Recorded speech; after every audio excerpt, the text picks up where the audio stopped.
Jesse Allen here, and joining us for our July safety message, we have Bernard Jeschke with the Progressive Agriculture Foundation. Bernard, great to have you back on the show. How are you? I'm doing great. How's Jesse doing? Doing fantastic. We're making it through the summer, Bernard. It's a busy time of year. A lot of folks are getting out and about again, and the kids are out of school and everything else. It's summer's always fun, but it's always busy, isn't it? Yeah, it is. That is. But the thing is, it is the time of year to have fun. Hmm.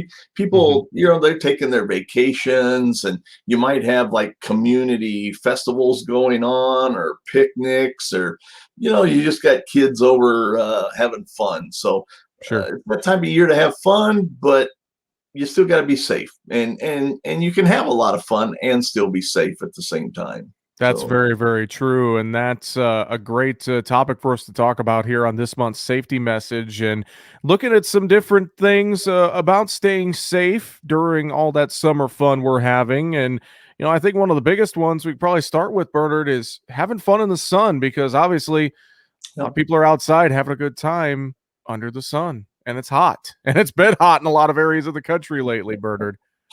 Yes, it has. And the key thing, you do have to protect yourself from the sun. Those UV rays, catch up with you in time. People talk about protecting yourself and protecting yourself from skin cancer, in future years. And so yeah, you do have to protect yourself from those UV rays. And we do have at the Progressive Ag Safety Days, we do have kind of a saying that we say. We talk about the 5 S's of protecting you from the sun, and that's slip, slop, slap, seek, and slide. I'll touch on all those here real quickly so you kind of know what we're talking about.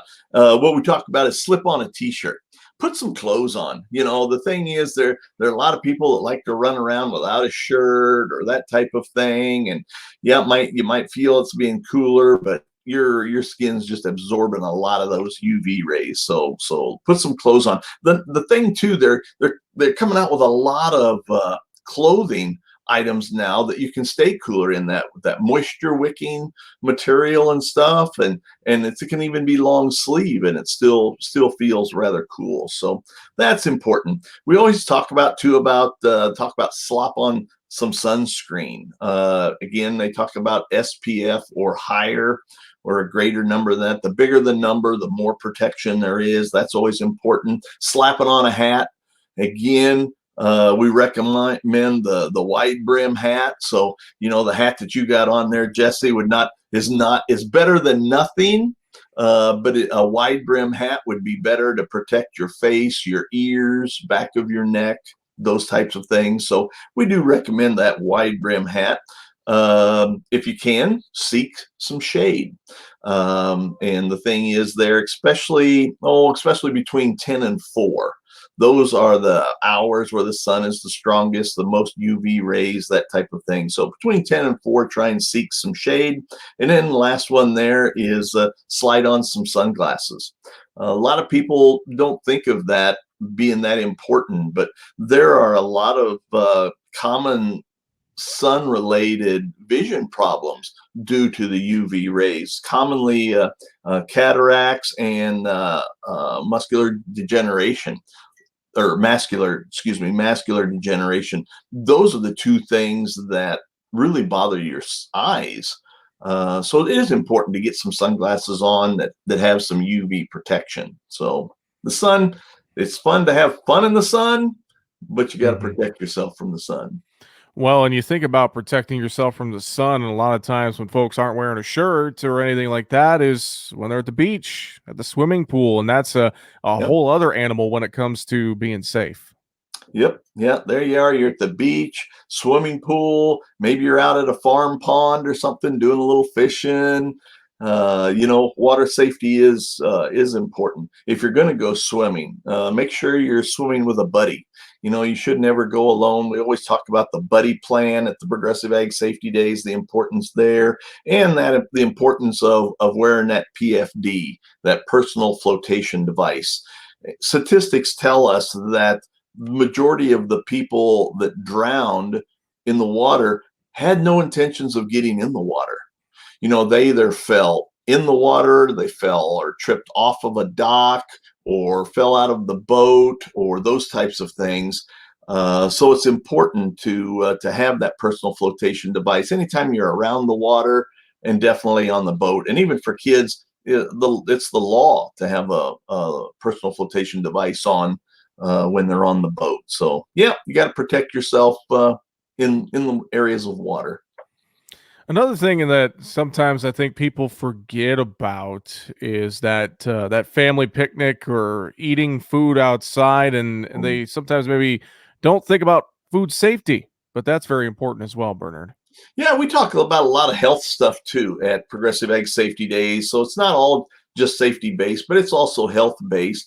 And the thing about picnics and having food and family there is keeping the food safe. And we kind of talk about the 224 rule. When you're dealing with food safety, don't let that food sit out there. It doesn't matter if it's cold food or hot food. Don't let it sit out there in that room temperature for more than 2 hours, because then you got that chance of bacteria growing in it and that type of thing. The other two is when you're storing your food after your picnic's done and you store it and you put it in a container.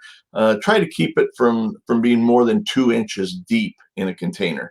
When you get those big old containers of food and you put them in the refrigerator, they're so big, they're so thick, and a lot of times it takes the refrigerator quite a while to cool that clear into the center, again giving that bacteria a chance to grow. So the second two there is talking about keeping those containers 2 inches at a max of the food being that way it chills down in a little bigger hurry. And then the four is leftovers. Anything over 4 days in your refrigerator, you might as well name it. Because it's growing something in there. So we talk about anything older than 4 days in the fridge probably needs to be pitched. So that's the old 224 rule there when you're talking about food safety. And what's a picnic without food? Exactly. Well, and I think that food safety rule is something that we can remember any other time as well, too. Even if we're at home, some people have those summer parties and they let stuff sit out inside for too long sometimes. So I think that's a great thing to remember there as well. Bernard, we just got done with 4th of July, Yep. obviously.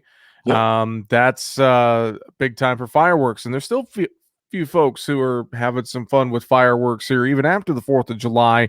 But it's important to remember a safety when it comes to things like fireworks or any sort of fire sources, et cetera, isn't it? I think so, Jesse, because the thing is, even though 4th of July is passed, there are still a lot of communities that had either postponed 4th of July because of weather or maybe because of the COVID, yet not the community still wasn't prepared for that. And there have been a lot of communities I know that I've heard that's postponed their fireworks show to, maybe Labor Day weekend, or maybe during the county fair or a community festival, that type of thing. So I think throughout the summer, we're still going to hear and see a lot of fireworks in the fireworks show. And the safest thing is let the professionals shoot those fireworks off. Go to a fireworks show where professionals are shooting it and sit back, relax, and have some fun. But if you do have some fireworks that you're purchasing for the kids in your neighborhood, there are some things that you got to be aware of and lighting those fireworks, and you got to educate those kids on the safety around fireworks. And as far as never let the kids play with fireworks really is not a toy. It's something to be lit and away from there. Also, as far as if they're lighting fireworks, have a supply of water there, have a garden hose there, have a bucket of water, something there in case something happens there. You have access to water immediately. Another thing you'll see common when you're involving the youth and lighting fireworks is two friends want to light it at the same time and sees who goes higher, who's is bigger, those types of things. That's extremely dangerous because one could go off before the other one, and that type of thing. So it's a big safety message is to only light one firework at a time. And then you got to worry about the dud.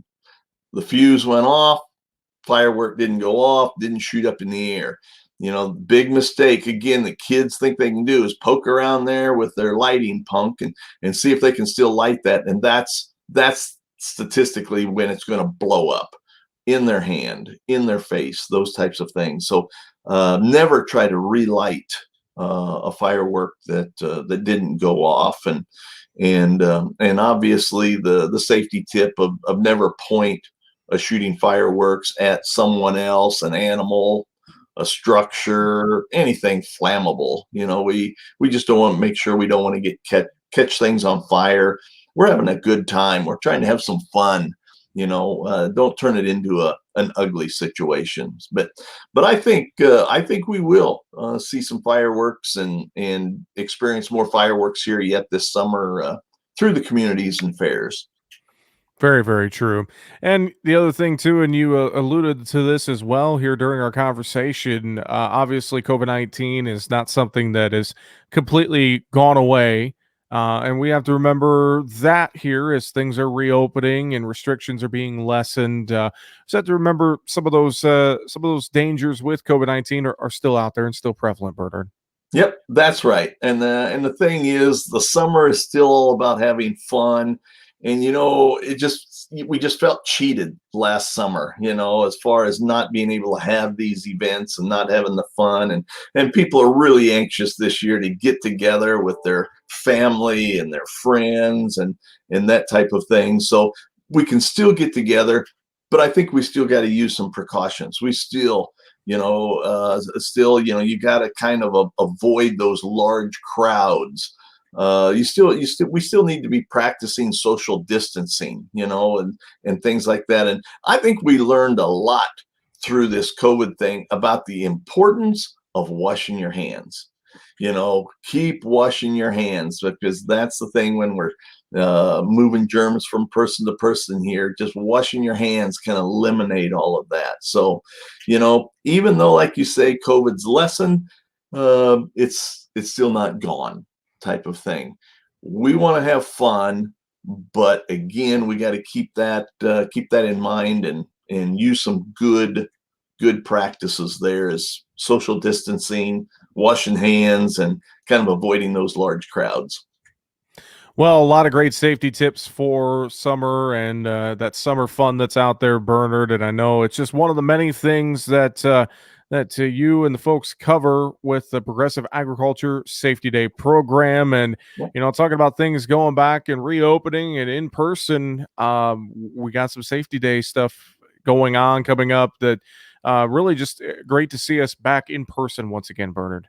Yeah, it is, and we love it. We love being able to educate those kids, and the kids are having fun, and they're learning safety messages and that type of thing. So we have a few safety days coming up. If people want to go to our website, progressiveag.org, and there's a button there at the top that they can click on the list to see if there is a Progressive Agriculture Safety Day in their community. And the thing is, we have a few going on during the summer. It's kind of our slow time, but it's really going to pick up again probably September and October. Once after schools get back in session, we have a lot of safety days that kind of postponed from the spring when things weren't really opened up yet, and kind of moved them to the fall. So we're going to have a lot of safety days come September and October. And like I said, people can go to progressiveag.org and go to the website there and click on list of safety days, and kind of gives you an idea if there's one in your community.